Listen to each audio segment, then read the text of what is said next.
Welcome to Just Wanna Quilt, a research podcast coming out of Tulane University Law School, where we explore all kinds of things, stories about quilting, tools, field trips, maybe some famous quilters stop by, and of course a little bit of copyright thrown in just for fun. I'm Dr. Elizabeth Townsend-Gard. I'm a law professor, and I just wanna quilt. So this is actually our second conversation with Jill Repp. She is from June Tailor, and she sent us a box of all kinds of amazing things for our research, and this is our first follow-up on that amazing box. What I think is really interesting about this interview is Jill shares not only stories about the successes of certain products, but also when they haven't succeeded. She is a true quilt entrepreneur. Why are we getting feedback? Okay, awesome. All right, cool. Well, hi, thanks for joining us again. I'm totally psyched to chat with you. Good, me too. Okay, so you sent a gargantuan box that was the most awesome thing that has arrived so far. It was amazing. So we took a little video of it. We're going to post. I think we posted it, but it's super great. So I thought what we'd do, if we'll just take a short time. But one of the things I wanted to propose is first I wanted to chat about some of the things in the box that we've experienced so far, and then also you had mentioned talking about the new cutting machine that you guys have in the shops, right? Yes. Yeah, cool. And then if you're cool with this, Jill, I think it would be really fun to just keep experiencing more of your products and talking about them and have it as one of the things we do on the podcast because you have so many interesting things. Okay. Does that sound fun? It sounds good, and I hope they put a catalog in, or you went online, because there's over 250 products. So I just took a little sampling, but we have so many more that we've designed to make quick work out of this wonderful hobby. So hopefully I've sent you some good ones, and we'll send you more as we continue on. That sounds great. That sounds super great. So what we're going to talk about today, if you're cool with it, is the quilt as you go, because I made the big quilt, which was so much fun. Pintastic, the cutting board, and then the big machine for the shop. Does that sound okay?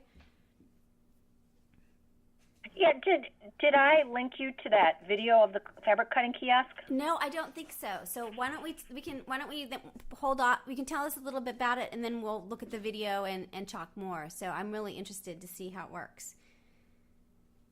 Okay. Okay, cool. All right. So quilts as you go. So it's like paper piecing, but with your batting.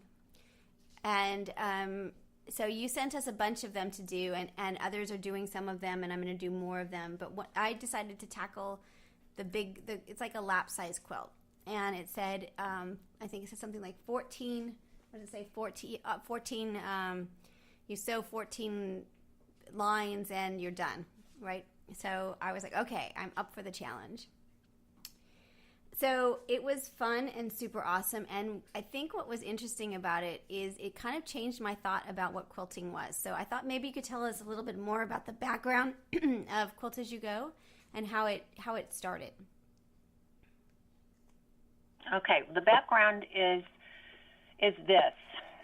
I truly believe that every quilter has some big project going at all times. And I think that's wonderful. But I also think there's times in our busy lives, particularly if we are working women, where you just want to take a break from that big project and do something quick and easy, because the sense of accomplishment of start to finish is very great. And some of those little small projects, I think I might have sent you the mug mats or maybe the bibs. I really don't even know what we all sent you. Yeah, so, but, yeah. Sorry. And so my thought was to give the quilter a little breather and to say, wait, I can work on something after work, get it done in an hour, and feel like I've really accomplished something, and I can keep this or give it as a gift. And that's kind of where the whole thing started, is I kept thinking about, well, how can we do this? Like paint by number. You always got a good end result. You weren't intimidated by it. It helps us to even get beginners involved in quilting because it's following a number and it's not intimidating. So to me, the appeal was great for the beginners. And then as far as the experienced quilters that have a big project going, they had just a little breather in their day of doing something really quick and easy. Yeah, it felt that way. What we found out, we started, showing these videos, is that on the little tiny projects like the bibs and the mug mats, people that were beginners would quilt as you go, finish them, and be done. But on the bigger things like the quilts, like what you made, our more advanced quilters would complete the 14 seams, and then they would do additional quilting and kind of practice on their free motion. You did one that I think is called, I'm thinking it might be called sophisticated strips. Yeah. It was something we did in either cottons or plush velour. And so it kind of gave them, okay, I can do this really fast, or I can use this little project to develop my further my machine quilting skills if they wanted to add more quilting. The other thing at the time we developed this is that the business environment was not very good, and I wanted to design something that was scrap happy, so they could say, oh, I just need this. I can dig into my scraps and I can make a completed project without spending a lot of money on fabric. The pendulum has swung a little bit in the other direction. I think fabric sales are going back up again. But, there's a time when everybody was a little bit more conservative on spending, and this was a good way to get them to stay with their hobby and not spend a ton of money. It's really great. Well, from the experience side of it, I really love paper piecing. And so this was paper piecing, but with the batting. And so, I kept thinking, and so that was super fun. And so it is like paint by number, but it's like paper piecing because you're just sewing on the lines. You're putting the fabric a certain way. So it was super interesting. One of the things I found super interesting is that on the one I had, you sewed it a 1/2 inch instead of a 1/4 inch. I'm curious. I haven't looked at the other ones yet. Let me take a look at the one I have right here. Well, the other ones are 1/4 inch. Yeah. So the reason we did that with that quilt is because we had so many people using plush velour. And 1/4 inch seam allowance on, I'm talking about, like, I'm not supposed to say trade names, but do you know what I'm talking about when I say plush velour? Can I say a trade name on this call? Yeah, you can. Yeah, so this is a good lesson. Yeah, nominative use. So you can name stuff and that's totally legal. So you can name anything. Okay, so tons of people are sewing with something called minky or cuddle. Do you know what those things are? No, I don't. But I've heard minky. I just haven't experienced it. If you can imagine the most luscious plush fleece. Yeah. It's wonderful for baby things and little kids. It's wonderful material to put on the reverse side of a throw. It's just luscious, and it's very plush. Well, that fabric is amazing for simple quilts as well, but it doesn't hold up well if you use a 1/4 inch seam allowance. You have to use a 1/2 inch. So we felt like, well, if you're using cottons, it's not going to kill you to do a 1/2 inch. Right. And if you're using plush velour, you're going to get a great result. Interesting. And the whole premise behind what we do here is we want our quilters to have a great finished result so that they want more and they want to keep quilting and enjoy the hobby. Well, because I'm such a dork, I was like, I don't even know what a 1/2 inch. I always sew with 1/4 inch. So I just decided that I would do the 1/4 inch and then do another 1/4 inch. So the back has the double seam. So I did 28 instead of 14. But it looks so pretty. Like, I just love the look of it that I don't even want to sew. I don't want to quilt anymore because it's got this really pretty design of the double seams on the back. So that's what I decided to do. Well, we just should market that then. That was a great idea. Thank you. It's just really pretty. I'll send you a picture of it. It just, when it was finished, I was like, okay, well, I'm going to quilt it now. I was like, no, like, it's too pretty. Like, I like the way it looks with the double seams. So I'll send you what I did out of ridiculousness because I couldn't figure out. I just was like too tired and didn't want to figure out 1/2 inch on the machine. So, So okay. The other thing about it, so from my experience, was it sort of made me think about quilting differently. So the idea that you start with putting the back down and then the batting and then the piecing, was really interesting, and I'm curious what your thoughts about that are, because it started making me think about, well, why are we always doing it this one direction, you know? And the opposite direction was really fascinating to me. Well, we have this wonderful quilt basting spray, and I'll be full disclosure here. I'll tell you really how this all started. We sell fusible batting at June Tailor. We make a batting that's fusible, so that means you heat up your iron, and you put the batting in between your pieced top and back, and you press it with an iron, and it basically secures all 3 layers. And then you do your quilting. And what the beauty of that product is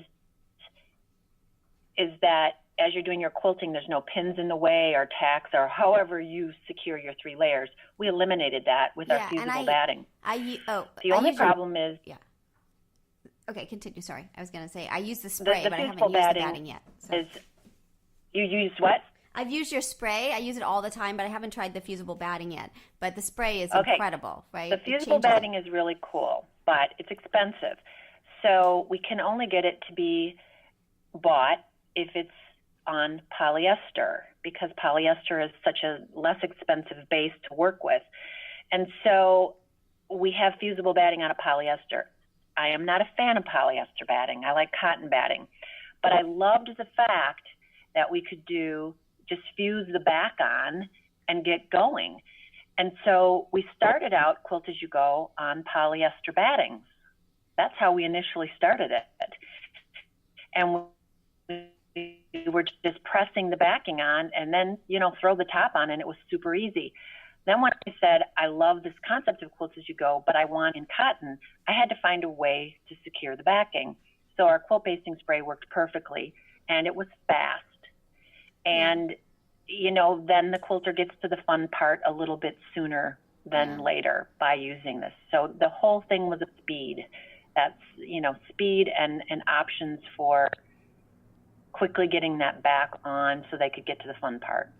Well, it's interesting because I was thinking about the psychology of, I hate putting the back on, right? That's the worst part for me.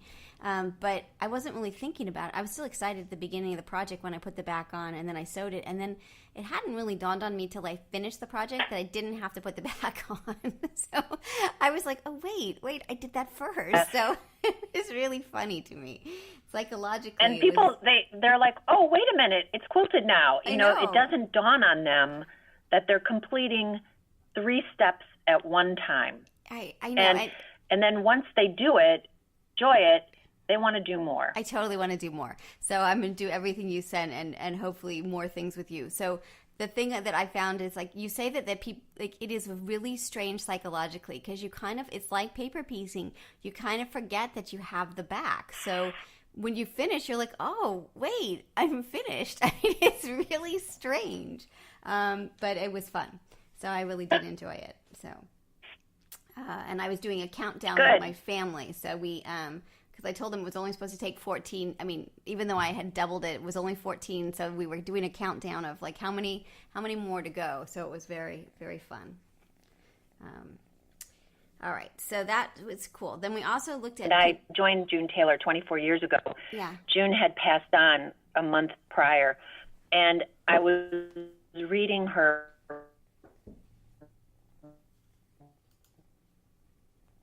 Hold on, I think we lost you. Book that she had written. She always used professionally finished results, and I have continued to use that. And so if we give our quilters shortcuts and we give them easier ways to do things, but you still get professionally finished results, then I'm good. Then I'm happy. That's a good product. Yeah. It's funny because I was, I took a bunch of over. I was, I don't know if I'm going to, but there's a local quilt show, and I was like, okay, well, which one should I enter? And one of the ones was the quilt that I just finished with you, the one yours, and I was like, and they were like, oh, we really like this one. I'm like, well, it's Quilt As You Go. And you could kind of see, they were like, oh, really? I'm like, oh, yeah, really? And so it was really great because it was like, you don't know, right? You can't, once it's finished, you have no idea how I made this, and it shouldn't matter. So I thought that was quite lovely. They liked it a lot. You don't have to tell your secrets. No, keep them right. Exactly. Let's keep all the secrets.